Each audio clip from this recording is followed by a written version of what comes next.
Airport থানার অন্তর্গত MLA পাড়ায় বিশ্বজিৎ বর্মন নামে এক ব্যক্তির বাড়িতে দুঃসাহসিক চুরির ঘটনায় এলাকায় চাঞ্চল্য ছড়িয়ে পড়ে।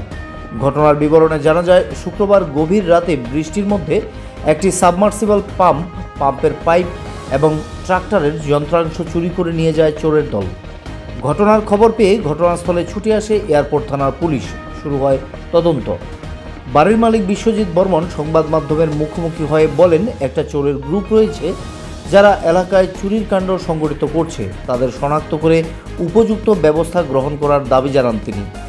বলা বাহুল্য, এয়ারপোর্ট থানা এলাকায় দিন দিন বেড়ে চলছে চুরির কাণ্ড।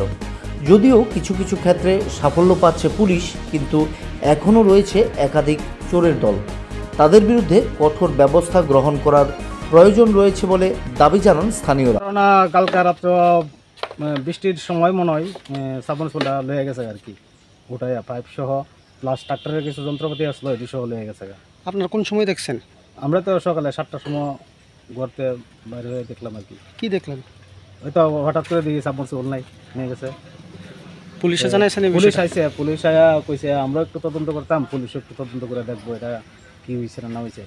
আপনারা অভিযোগ করছেন কোনো পুলিশে? হ্যাঁ, পুলিশ থানাতে অভিযোগ করে এলাম।